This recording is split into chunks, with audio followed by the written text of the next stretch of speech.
Hi friends, welcome to Paramesh kitchen. இன்றைக்கி நம்ம சேனலில் பார்க்க போகிற ரெசிபி கேரட் அல்வா எப்படி செய்யறதுன்னு பார்க்க போகிறோங்க. ரொம்பவே டேஸ்டியான ஒரு ஸ்வீட் ரெசிபி. நல்ல டேஸ்ட்டும் பார்த்திங்கன்னா ரொம்பவே ரிச்சாக இருக்கும். நம்ம வீட்டில் இருக்கிற பொருளை வச்சு ரொம்பவே டேஸ்டியாக செஞ்சிடலாம். இதனோட ரெசிபி பார்க்குறதுக்கு முன்னாடி நீங்கள் இப்போ தான் நம்ம சேனலை ஃபஸ்ட் டைம் பார்க்குறீங்க அப்படின்னா மறக்காமல் சப்ஸ்கிரைப் பண்ணிவிட்டு பாருங்கள்.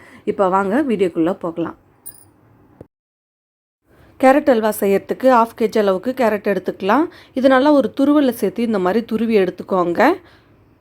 இப்போ அல்வா செய்யறதுக்கு ஒரு அடிகனமான பாத்திரம் எடுத்துக்கலாம். பாத்திரம் வந்து கனமாக தான் இருக்கணுங்க. அப்போ தான் அடி பிடிக்காமல் நம்மளுக்கு நல்லா அல்வா சுருண்டு வரும். இதில் 2 டேபிள் ஸ்பூன் அளவுக்கு நெய் சேர்த்துக்கலாம். நெய் நல்லா சூடானதும் நம்ம துருவி வச்சுருக்கிற கேரட்டை இந்த நெய்யில் சேர்த்துக்க போகிறோம்.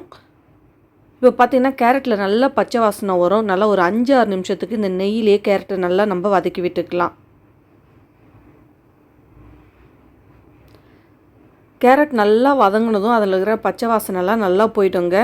அதிகமான பச்சை வாசனை இருக்கும் கேரட்டில். அதனால் ஒரு 5-6 நிமிஷம் நல்லா வதக்கி விட்டிங்கன்னா இந்த மாதிரி சுருண்டு வந்துடும். இப்போ இந்த டைமில் நம்ம பால் சேர்த்துக்கலாம். பால் வந்து நான் காய்ச்சின பால் தான் சேர்த்துக்க போகிறேன். பால் பார்த்திங்கன்னா ரொம்ப திக்காக காய்ச்சக்கூடாது.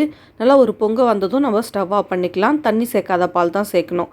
1/2 கிலோ கேரட்டுக்கு 1/2 லிட்டர் பால் வந்து கரெக்டான அளவாக இருக்கும். இப்போ இந்த பால்லேயே இந்த கேரட் நல்லா வெந்து வரட்டும். ஒரு மூடி போட்டு நல்லா ஒரு 10 நிமிஷத்துக்கு வேகட்டும்னு விட்டுடலாம். இப்போ பார்த்திங்கன்னா பால்லேயே கேரட் நல்லா வெந்துடுச்சு. இந்த டைம்லேயும் மீது இருக்கிற பச்சை வாசனையும் போயிடும். பார்த்திங்கன்னா பால் நல்லா திக்காக நமக்கு சுண்டி வந்துடுச்சு. கேரட்டும் நல்லாவே வெந்துடுச்சு. இப்போ இதில் ஒரு பிஞ்ச் அளவுக்கு நம்ம சால்ட்டு சேர்த்துக்கலாம். எந்த விதமான ஸ்வீட் ரெசிபியாக இருந்தாலும் கொஞ்சம் சால்ட்டு சேர்க்குறப்ப டேஸ்ட்டு ரொம்ப நல்லாயிருக்கும். இது கூடவே வந்து 1/2 ஸ்பூன் ஏலக்காய் பொடி சேர்த்துக்கலாம். அதோடு உங்களுக்கு தேவையான அளவுக்கு சுகர் ஆட் பண்ணிக்கோங்க. நீங்கள் எந்த அளவுக்கு இனிப்பு சேர்த்துப்பீங்களோ உங்களுக்கு தேவையான அளவுக்கு சுகர் நீங்கள் சேர்த்துக்கோங்க. நான் வந்து 1 கப் அளவுக்கு சுகர் எடுத்திருக்கேன். சுகர் சேர்த்ததும் பார்த்திங்கன்னா மறுபடியும் நல்லா அது இறுகி வரும். இன்னும் ஒரு 5 நிமிஷம் நீங்கள் கலரி விட்டிங்கன்னா நல்லா திக்காக ஆரம்பிச்சிடும்.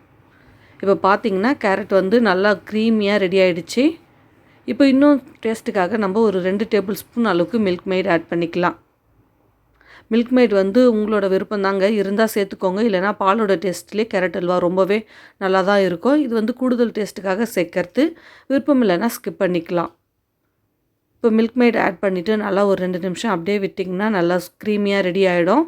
இது கூடவே ஒரு 2 டேபிள் ஸ்பூன் அளவுக்கு நெய் சேர்த்துக்கலாம். நெய் எந்த அளவுக்கு நம்ம சேர்க்குறோமோ அப்போ தான் அல்வா நல்லா ஒட்டாமல் சுருண்டு வரும். அவ்வளோதாங்க, நமக்கு கேரட் அல்வா சூப்பராக ரெடி ஆகிடுச்சு. இங்கே பார்த்தீங்கன்னா பாத்திரத்துலேயே ஒட்டாமல் நல்லா சுருண்டு வந்துடுச்சு. இந்த ஸ்டேஜில் நீங்கள் ஆஃப் பண்ணிட்டீங்க அப்படின்னா இது சூடு ஆறினது பிறகு இன்னும் கொஞ்சம் கட்டிப்படும். அதனால் இப்போவே ஆஃப் பண்ணிடலாம். இதில் பார்த்திங்கன்னா பிஸ்தாவை நல்லா ஒரு துருவலில் இந்த மாதிரி துருவி சேர்த்துருக்கேன். இந்த மாதிரி சேர்க்கும் போது இந்த அல்வாவுக்கு நல்ல ஒரு ரிச்சான டேஸ்ட்டு கொடுக்கும். பிஸ்தா சேர்க்கும் போது இது நல்லா கலந்து விட்டுட்டு இப்போ நம்ம ஒரு தாளிப்பு சேர்த்துக்கலாம். ஒரு பேனில் 2 டேபிள் ஸ்பூன் அளவுக்கு நெய் சேர்த்துக்கோங்க. இதில் வந்து தாளிப்புக்கு முந்திரி, பாதாம், அதுக்கப்புறமா பார்த்திங்கன்னா கிஸ்மிஸ் பழம் சேர்த்துக்க போகிறேன். இது நல்லா நெய்யிலே நல்லா வறுத்துட்டு நம்ம இதில் ஆட் பண்ணிக்கலாம். அவ்வளோதாங்க, ரொம்ப டேஸ்டியாக வீட்லேயே நல்லா ரிச்சான டேஸ்ட்டில் நம்மளுக்கு கேரட் அல்வா ரெடி ஆகிடுச்சு. செஞ்சு பார்த்துட்டு எப்படி இருந்ததுன்னு கமெண்ட்ஸில் சொல்லுங்கள். இந்த வீடியோ உங்களுக்கு பிடிச்சிருந்தா நம்ம சேனலை லைக் பண்ணி சப்ஸ்கிரைப் பண்ணுங்கள். இன்னொரு வீடியோவில் சந்திக்கலாம். அது வரைக்கும் பாய்.